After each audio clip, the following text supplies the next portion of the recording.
আসসালামু আলাইকুম। Technique easy এডুকেশনের পক্ষ থেকে নবম দশম শ্রেণীর শিক্ষার্থীদের জানাচ্ছি শুভেচ্ছা।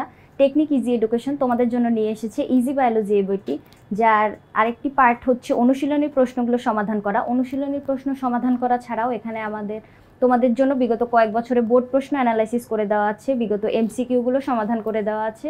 এছাড়াও রয়েছে রোড টু মিশন 100 এবং রোড টু মিশন সাইক্লোনের মতো সাজেশনগুলো, যেগুলো তোমাদের বায়োলজি পড়াটাকে আরেকটু সহজ করবে বলে আমাদের প্রত্যাশা। এখানে দেখো তোমাদের জন্য আরও সংযোজিত আছে কিউআর কোড, যেটা স্ক্যান করার মাধ্যমে তোমরা যাতে এই প্রশ্নটা আরেকটু সহজে বুঝতে পারো, আরেকটু সহজে যাতে আয়ত্ত করতে পারো, যার জন্যই আমাদের এই প্রচেষ্টা। তোমরা কিন্তু চাইলেই আমাদের এই ইজি বায়োলজি বইটা সংগ্রহ করে নিতে পারো।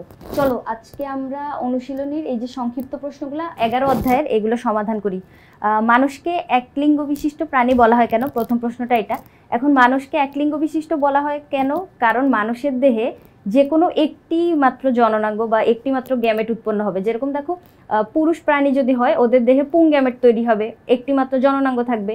এরপর যদি স্ত্রী প্রাণী হয় তাহলে ওদের দেহে ডিম্বাণু উৎপন্ন হবে, অর্থাৎ একটি মাত্র জননাঙ্গ থাকে, যার জন্য হচ্ছে মানুষকে এক লিঙ্গ বিশিষ্ট প্রাণী বলে। এটা তো কথাটা শুনলে বোঝা যায়, তাই না? এক লিঙ্গ বিশিষ্ট তার মানে একটি মাত্র লিঙ্গ থাকবে, অর্থাৎ হয় পুং গ্যামেট বা পুং মানে জননাঙ্গটা থাকবে, অথবা স্ত্রী গ্যামেট অথবা স্ত্রী জননাঙ্গটা থাকবে।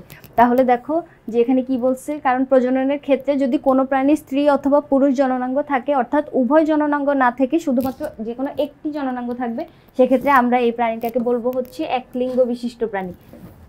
তাহলে মানুষের ক্ষেত্রে তো আমরা একটা লিঙ্গই দেখতে পাই, যার জন্য মানুষকে আমরা এক লিঙ্গ বিশিষ্ট প্রাণী বলবো।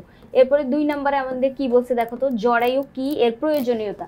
জরায়ু হচ্ছে স্ত্রী দেহে একটি বিশেষ অঙ্গ, যেটা হচ্ছে ওর প্রজননে সাহায্য করে। অর্থাৎ ভ্রূণটা যে স্থাপিত হয়, অর্থাৎ গর্ভধারণকালে ভ্রূণ যখন মাতৃদেহে মানে স্ত্রী দেহে যখন স্থাপিত হবে, ওইটা জরায়ুর সাথে মানে কানেক্টেড থাকবে। এখন দেখো যে জরায়ু কি করে, নিষিক্ত ডিম্বাণু যেটা ধীরে ধীরে ডিম্বনালী বেয়ে জরায়ুর দিকে অগ্রসর হয়, এই সময় নিষিক্ত ডিম্বাণুর কোষ বিভাজন বা ক্লিভেজ চলতে থাকে। কোষ বিভাজনের শেষ পর্যায়ে গঠনমুখ ভ্রূণ ডিম্বনালী থেকে জরায়ুতে পৌঁছায়। জরায়ুতে এরপরে যে ঘটনাগুলি মানে আবর্তন মানে জরায়ুর ভিতরে ওই ভ্রূণটা হচ্ছে তোমার বৃদ্ধিপ্রাপ্ত হবে বা বিকাশ লাভ করবে। ভ্রূণ গঠনের জন্য অত্যন্ত গুরুত্বপূর্ণ এই অঙ্গটা। এই জরায়ুটা বলতে গেলে মানে ভ্রূণটাকে ধারণকারী একটা থলের মতো আর কি। এটা শুধুমাত্র স্ত্রী দেহেই থাকবে, অর্থাৎ যে মানে জীবদেহের যে স্ত্রী জীবটা থাকবে তার দেহের ভিতরেই হচ্ছে আমরা জরায়ুটা দেখতে পাবো। এরপরে দেখো, ব্লাস্টোসিস্টে পরবর্তী পর্যায়গুলোতে সম্পন্ন হওয়ার জন্য ভ্রূণকে জরায়ুর প্রাচীরের সংলগ্ন হতে হয়। মানে জরায়ুর যে প্রাচীরটা মানে ওইখানে যে মানে জরায়ু যে জিনিসটা আমরা বলবো প্যাকেটের মতো একটা অংশ, ওখানে ভিতরে ভ্রূণটা সংস্থাপিত হবে অমরার মাধ্যমে। ওইখানে ভিতরে ভ্রূণটা হচ্ছে বিকাশ লাভ করবে। তাহলে আমরা বলতে পারতেছি যে জরায়ুটা অবশ্যই প্রয়োজনীয়। এই যে এর প্রয়োজনীয়তা কি, তাহলে কি হবে, জরায়ুর প্রাচীরে ভ্রূণের সংযুক্তিকে ভ্রূণ সংস্থাপন অথবা গর্ভধারণ বলে। জরায়ুর অন্তঃগাত্রে সংলগ্ন অবস্থায় ভ্রূণটি বাড়তে থাকে এবং ধীরে ধীরে মানব শিশুতে পরিণত হয়। তার মানে জরায়ুর প্রয়োজনীয়তা অনেক গুরুত্বপূর্ণ, কারণ জরায়ু যদি না থাকতো তোমার ওই জায়গায় হচ্ছে ভ্রূণটা বিকাশ লাভ করতে পারতো না। ওইটা ভ্রূণের অবস্থা ওখানে অবস্থান করে। আমরা জানি গর্ভধারণ কাল হচ্ছে তোমার 38 থেকে 40 সপ্তাহ। এই 38 থেকে 40 সপ্তাহ ওই জরায়ুর ভিতরেই হচ্ছে সে তার প্রয়োজনীয় পুষ্টি শোষণ করে, প্রয়োজনীয় মানে সুষ্ঠুভাবে বেড়ে ওঠার জন্য সকল কার্যক্রম ওখানে ভিতরেই হয়, যার জন্য আমরা বলতে পারি এটা একটা প্রয়োজনীয় অঙ্গ। এরপরে 3 নাম্বার দেখো, অমরা কি, অমরার কাজ কি। এখন অমরা কি জিনিস? অমরা হচ্ছে এরকম একটা বিশেষ অঙ্গ যেটার মাধ্যমে মাতৃ জরায়ুতে ক্রমবর্ধমান ভ্রূণ এবং মাতৃ জরায়ুর টিস্যুর ভিতরে সম্পর্ক স্থাপিত হয়। অর্থাৎ ভ্রূণটা যে মাতৃদেহের সাথে মানে সম্পর্কিত থাকাটা প্রয়োজন কি জন্য? ওই যে অমরার মাধ্যমে মা যখন কোনো পুষ্টিকর খাবার খাবে, ওইটা ভ্রূণের দেহে ওই পুষ্টিটা যাবে। এরপরে যে কার্বন ডাইঅক্সাইড যদি ভ্রূণের দেহে বিপাকের ফলে কোনো কার্বন ডাইঅক্সাইড উৎপন্ন হয়, ওই কার্বন ডাইঅক্সাইড আবার অমরার মাধ্যমে মাতৃদেহে আসবে। মাতৃদেহ থেকে নিঃসৃত হওয়ার মাধ্যমে ভ্রূণের যে কার্বন ডাইঅক্সাইডটা বা বর্জ্য পদার্থ যদি বলি, ওগুলো হচ্ছে নিষ্কাশিত হয়ে যাবে। এছাড়াও মানে এই দেখো ফুসফুসের মতো কাজ করলো। এরপরে হচ্ছে তোমার বর্জ্য পদার্থ যদি উৎপন্ন হয় ভ্রূণ দেহে, ওর তো এখনও রেচন অঙ্গটা তৈরি হয় নাই, মানে রেচন প্রক্রিয়া সম্পন্ন করার জন্য আমাদের যে অঙ্গগুলো প্রয়োজন, ভ্রূণের তো এখন এইগুলা কিছুই গঠিত হয় নাই, যার জন্য ভ্রূণ কিভাবে করবে? অমরার মাধ্যমে। অর্থাৎ প্রথমে ভ্রূণের যে নাভিটা ওটা অম্বিলিক্যাল কর্ডের মাধ্যমে অমরার সাথে সংযুক্ত থাকবে। ওখান থেকে অমরার মাধ্যমে হচ্ছে তোমার মাতৃদেহের সাথে ভ্রূণটা কানেক্টেড হবে। এখন বর্জ্য পদার্থ কি করবে, ওই অম্বিলিকাল কর্ড দিয়ে অমরা দিয়ে মাতৃদেহে যাবে, মাতৃদেহ থেকে নিষ্কৃত হওয়ার মাধ্যমে ওই ভ্রূণের বর্জ্যটাও নিষ্কাশিত হয়ে যাবে। তার মানে এগুলো হচ্ছে তোমার অমরার কাজ। অমরা আবার কি করে, হরমোন আদান প্রদানের কাজ করে। দেখো এখানে যদি তোমার মাতৃদেহ থেকে ভ্রূণের দেহে এরকম কিছু হরমোন আদান প্রদান হওয়া প্রয়োজন, যে হরমোনগুলো ওই ভ্রূণের সুষ্ঠু বিকাশের জন্য প্রয়োজন, ওই হরমোনগুলো আদান প্রদান হবে হচ্ছে তোমার এই অমরার মাধ্যমে। তাহলে দেখো অমরার যে কাজ, এগুলো কিন্তু অনেক গুরুত্বপূর্ণ। রেচনের মতো কাজ করে, ফুসফুসের মতো কাজ করে, তারপর পুষ্টি আদান প্রদানের কাজ করে। গুরুত্বপূর্ণ কাজগুলা অর্থাৎ ভ্রূণের বৃদ্ধির জন্য যে কাজগুলো অবশ্যই প্রয়োজন, ওই সবগুলো হচ্ছে অমরা দিয়ে হচ্ছে হয়ে থাকে।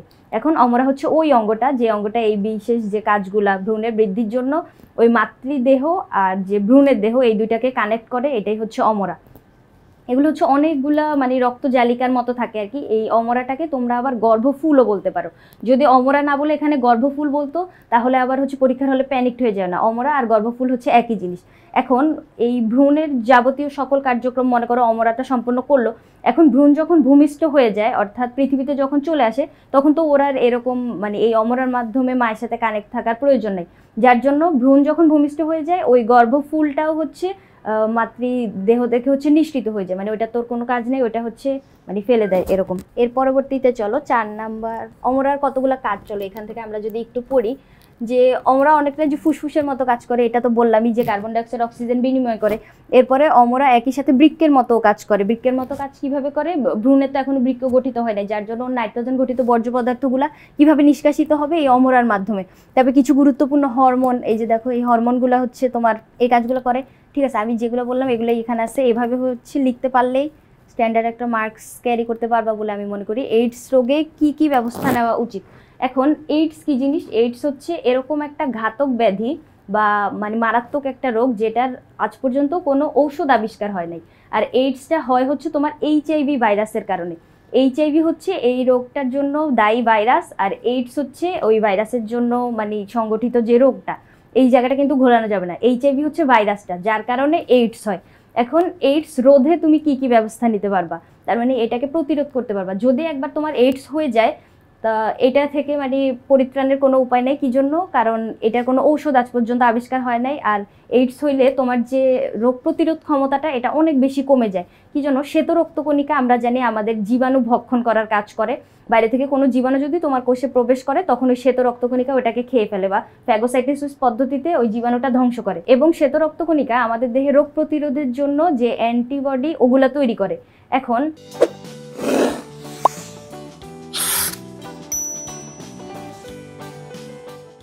ওই শ্বেত রক্তকণিকার কার্যক্ষমতাটাকেই হচ্ছে এই এইচআইভি ভাইরাসটা নষ্ট করে দেয়। যার জন্য কি হয়, তোমার দেহ হচ্ছে যে কোনো বাইরে থেকে যদি কোনো রোগ বা ভাইরাস যদি তোমাকে আক্রমণ করে, তুমি ওইটা রিকভার করে উঠতে পারো না, যার জন্য এই রোগটা আরও বেশি ভয়ানক রূপ লাভ করে। এখন দেখো এটা রোধ করার জন্য মানে তোমার এইচআইভি ভাইরাসটা তোমার দেহে প্রবেশ করার আগেই তোমাকে কিছু মানে সচেতনতামূলক পদক্ষেপ নিতে হবে, কারণ একবার আক্রান্ত হয়ে গেলে তো এটা থেকে আর রক্ষা পাওয়া যাবে না। এখন চলো কি কি করতে পারবো আমরা। এইডস আক্রান্ত পুরুষ বা মহিলার সাথে অনিরাপদ যৌন মিলন এড়িয়ে চলতে হবে। এইডস রোগে আক্রান্ত ব্যক্তির রক্ত সুস্থ ব্যক্তির দেহে সঞ্চালন না করা, অর্থাৎ ওর রক্তের মাধ্যমে, রক্তেই তো জীবাণুটা আছে। এখন এই যে জীবাণুটা এটা মেইনলি হচ্ছে তোমার তরল পদার্থ দ্বারা মানে পরিবাহিত হয়, যেমন দেখো লালা, এরপরে এই যে রক্ত, তারপরে সিমেন বা বীর্য, এগুলার মাধ্যমে তোমার হচ্ছে এই জীবাণুটা হচ্ছে একজনের দেহ থেকে অন্যজনের দেহে যাইতে পারে। তবে এইচআইভি রোগমুক্ত ইনজেকশন, সিরিজ, সুচ, দন্ত চিকিৎসার যন্ত্রপাতি এগুলো ব্যবহার করা। কি জন্য, কারণ ওই যে ইনজেকশন বা সুচ, সিরিজ যদি তুমি একজনকে ব্যবহার করো, ওই সুচটা, ইনজেকশনের যে সুচটা, এটা আমাদের রক্তনালী পর্যন্ত যায় না। তাহলে রক্তনালী পর্যন্ত গেলে ওই রক্ত কিন্তু তরল পদার্থ, ওইটার মাধ্যমে কিন্তু ওই যে জীবাণুটা চলে আসতে পারে ওই সূচে করে। যার কারণে এটা জীবাণুমুক্ত করে পরবর্তীতে ব্যবহার করতে হবে, অথবা সকলের ক্ষেত্রে একটা ব্যবহার না করা। তারপরে সচেতনতা বৃদ্ধি করা। সচেতন থাকলেই মেনলি সব রোগ থেকে রক্ষা পাওয়ার জন্যই তোমাকে এই যে মানে এই যে পয়েন্টটা, এটা অবশ্যই মেনে চলতে হয়। কি জন্য, সচেতন থাকলেই হচ্ছে তুমি সব কিছু থেকে মানে যে কোনো বিপদ থেকে রক্ষা পাইতে পারো।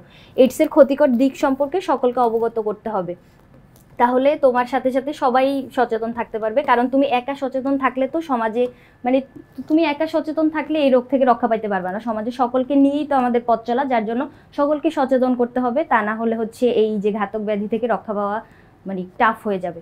এরপরে দেখো 5 নাম্বারটা আমাদের কি বলছে, প্রজনন সংক্রান্ত হরমোনগুলোর কাজ। এখন হরমোন কি জিনিস, হরমোন হচ্ছে এরকম একটা নালীবিহীন গ্রন্থি নিঃসৃত রস যেটা তোমার উৎপত্তি স্থল থেকে রক্ত বা লসিকার মাধ্যমে পরিবাহিত হয়ে দূরবর্তী কোনো একটা স্থানের কার্য সম্পাদন করবে। এখন এরকম হরমোনগুলা তোমার দেহে মানে বিভিন্ন ধরনের কাজ করে থাকে, মানে আমাদের যে দৈহিক বৃদ্ধি অথবা প্রজনন সংক্রান্ত যে কোনো ব্যাপারে, তোমার মানসিক কোনো একটা মানে মানসিক চিন্তা ভাবনা, তোমার দৈহিক যে বৃদ্ধি অথবা পরিবর্তনগুলো, এই সব কিছুর জন্য আমাদের হচ্ছে হরমোনগুলা দায়ী। এখন প্রজননের জন্য কতগুলো হরমোন আছে যেগুলো হচ্ছে তোমার মানে বংশবৃদ্ধির ক্ষেত্রে বা প্রজনন কাজটাকে আরেকটু সহজ করে। এই হরমোনগুলা চলো এইগুলা নিয়ে যদি আমরা এখন পড়ি। প্রথমে হচ্ছে দেখো কি আছে, পিটুইটারি গ্রন্থি থেকে নিঃসৃত হয়। এখন পিটুইটারি যে গ্রন্থিটা, এটা হচ্ছে মানবদেহের সবচেয়ে ছোট গ্রন্থি। এটা তোমার এমসিকিউতে আসতে পারে। পিটুইটারি গ্রন্থিটা হচ্ছে সবচেয়ে ছোট একটা গ্রন্থি, কিন্তু ও কাজ করে সবচেয়ে বড়। কি করে দেখো তো, যে বিভিন্ন ধরনের বৃদ্ধি উদ্দীপক হরমোন এবং উৎপাদক হরমোন নিঃসৃত করে। এই হরমোনগুলো জনন গ্রন্থির বৃদ্ধি, জনন গ্রন্থির ক্ষরণ এবং এই কাজগুলো নিয়ন্ত্রণ করে। মাতৃদেহে স্তন গ্রন্থির বৃদ্ধি এবং দুগ্ধক্ষরণ নিয়ন্ত্রণ করে। তাছাড়া এগুলো জরায়ুর সংকোচনও নিয়ন্ত্রণ করে। তাহলে দেখো এই ছোট গ্রন্থিটা কতগুলা কাজ করে, এই সবগুলা কাজ কিন্তু আমাদের প্রজননের জন্য গুরুত্বপূর্ণ। এরপরে থাইরয়েড গ্রন্থি দেখো, থাইরয়েড হচ্ছে আমাদের গলায় থাকে এরকম প্রজাপতি শেপের একটা মানে গ্রন্থি। এই থাইরয়েড থেকে নিঃসৃত হয় হচ্ছে তোমার থাইরক্সিন। যে থাইরক্সিনটা কি করে দেখো, দৈহিক এবং মানসিক বৃদ্ধি সাধন করে, যৌন লক্ষণ প্রকাশ করে এবং বিপাকে সহায়তা করে। দেখো এরপরে আমরা তোমাদের বোর্ড বইয়ে এরকম কতগুলা মানে পয়েন্ট লিখে দেওয়া আছে যে প্রজনন সংক্রান্ত যে হরমোনের ভূমিকা। চলো এই জায়গায় যদি আমরা দেখি, দেখো থাইরয়েড ওখানে আমরা পড়ছি। এরপরে দেখো অ্যাড্রেনালিন গ্রন্থি থেকে, অ্যাড্রেনাল হচ্ছে তোমার কিডনির সাথে মানে রেনাল শব্দটা যেখানে শুনবা বুঝবো ওই জায়গায় হচ্ছে তোমার কিডনি রিলেটেড কিছু একটা। এখন ওই জায়গায় কি হয়, এই অ্যাড্রেনালিন গ্রন্থি থেকে কিছু হরমোন নিঃসৃত হয় যেগুলো কি করে তোমার যৌনাঙ্গ বৃদ্ধি করে, যৌন লক্ষণ প্রকাশে সহায়তা করে। এরপরে আরেকটা গ্রন্থি আছে যেটা হচ্ছে তোমার শুক্রাশয় থাকে, অর্থাৎ শুক্রাশয়ের অনাল গ্রন্থি বলে যেটাকে। অনাল বলতে ওই জায়গায় হচ্ছে কোনো নালী থাকে না। আমরা জানি যে কোনো হরমোনই নিঃসৃত হয় হচ্ছে নালীবিহীন গ্রন্থি থেকে। তাহলে দেখো শুক্রাশয় থেকে নিঃসৃত হয় হচ্ছে তোমার টেস্টোস্টেরন আর অ্যান্ড্রোজেন, যেগুলো কি করে তোমার শুক্রাণু উৎপাদন করে, দাড়ি গোঁফ গজাতে সাহায্য করে, ছেলেদের গলার স্বর পরিবর্তন। অর্থাৎ শুক্রাশয় যেটা, এটা হচ্ছে তোমার মেইনলি বয় হরমোন, যার কারণে হচ্ছে ছেলেদের ক্ষেত্রে যে পরিবর্তনগুলো দেখা যায় এগুলো হচ্ছে এটার কারণে হয়। এরপরে দেখো আছে ডিম্বাশয় থেকে নিঃসৃত হয় হচ্ছে তোমার ইস্ট্রোজেন আর প্রোজেস্টেরন। এইটা হচ্ছে তোমার গার্ল হরমোন, যেটা হচ্ছে মেয়েদের নারী সুলভ লক্ষণগুলো সৃষ্টি করে, ঋতুচক্র নিয়ন্ত্রণ করে এবং গর্ভাবস্থায় জরায়ু, ভ্রূণ আর অমরা ইত্যাদি বৃদ্ধি নিয়ন্ত্রণ করে। তার মানে আমরা বুঝতে পারতেছি এগুলো কিন্তু সবগুলো প্রজনন রিলেটেড, তাই না? এই যেখানে তোমার জরায়ু, ভ্রূণ, অমরা এগুলোর যদি বৃদ্ধি সাধিত না হইতো তাহলে তো হচ্ছে ওই মানে গর্ভধারণ সম্ভব হইতো না। তারপর ভ্রূণের বৃদ্ধি সাধন না হলে তো পরবর্তীতে মানে ওই জীবটা মানে বিকাশ লাভ করতে পারতো না। তার মানে এই সব কিছু হচ্ছে প্রজনন রিলেটেড। তারপরে দেখো আরেকটা কি আছে তোমার অমরা। অমরা হচ্ছে ওই যে আমাদের ওই অঙ্গটা, একটু আগের প্রশ্নটা যেটা আমরা বলছিলাম, যে অঙ্গটার মাধ্যমে তোমার হচ্ছে মাতৃ জরায়ুতে ক্রমবর্ধমান ভ্রূণ আর মাতৃ যে জরায়ুর টিস্যুর মধ্যে সম্পর্ক স্থাপিত হয়। এখান থেকে কি কি হরমোন নিঃসৃত হয় দেখো, গোনাডোট্রপিন আর প্রোজেস্টেরন, যেটা তোমার ডিম্বাশয়ের অনাল গ্রন্থিকে উত্তেজিত করে। তার মানে এই যে একটু আগে যে হরমোনটা পড়ছি, যে ডিম্বাশয়ের অনাল গ্রন্থি থেকে নিঃসৃত হবে তোমার ইস্ট্রোজেন আর প্রোজেস্টেরন, যেইগুলোকে আবার নিঃসৃত হওয়ার জন্য উত্তেজিত করবে কে, এই যে অমরার থেকে নিঃসৃত যে হরমোনগুলো। তার মানে এই অমরাটা হচ্ছে তোমার গার্ল হরমোন। তার মানে অমরা তো হচ্ছে ওই যে জরায়ুর ভিতরে সংস্থাপিত হয়, যার জন্য এটা তো মানে স্ত্রী দেহের ভিতর থাকবে এই হরমোনগুলো। এই যে কি করে, এই উত্তেজিত করে এবং স্তন গ্রন্থির বৃদ্ধি নিয়ন্ত্রণ করে। আমরা জানি মানুষ হচ্ছে তোমার স্তন্যপায়ী প্রাণী, যার জন্য সন্তানকে হচ্ছে বুকের দুধ পান করায় হচ্ছে মানে লালন পালন করতে হবে অথবা মানে বৃদ্ধি সাধন করতে হবে। যার জন্য এই যে এই হরমোনগুলো আমরা পড়লাম, এই সবগুলো হচ্ছে তোমার প্রজনন রিলেটেড। তাহলে আমরা বুঝতে পারলাম যে প্রজননের জন্য যে হরমোনগুলো কাজ করে ওগুলার বর্ণনা আমরা এখানে করলাম। এখন আমি তোমাকে এই প্রশ্নগুলো যেভাবে বুঝায় বললাম, এভাবে যদি তুমি পরীক্ষার খাতায় সঠিক ইনফরমেশনগুলো দিয়ে রিপ্রেজেন্ট করতে পারো, আই হোপ তোমরা একটা স্ট্যান্ডার্ড মার্ক এই প্রশ্নগুলোতে সিকিউর করতে পারবা। এখন এই প্রশ্নগুলো অবশ্যই তোমার পরীক্ষার জন্য গুরুত্বপূর্ণ। এছাড়াও আরও প্র্যাকটিস আমাদের করতে হবে, যার জন্য আমাদের ইজি বায়োলজির বইটাতে তোমাদের জন্য আরও বিগত বছরের প্রশ্নগুলো অথবা আরও প্রশ্ন সংযোজন করে দেওয়া আছে। তোমরা চাইলে আমাদের বইটি সংগ্রহ করে নিতে পারো। আজকের পর্ব এই পর্যন্তই। পরবর্তী পর্ব দেখার আমন্ত্রণ রইল। ধন্যবাদ সবাইকে।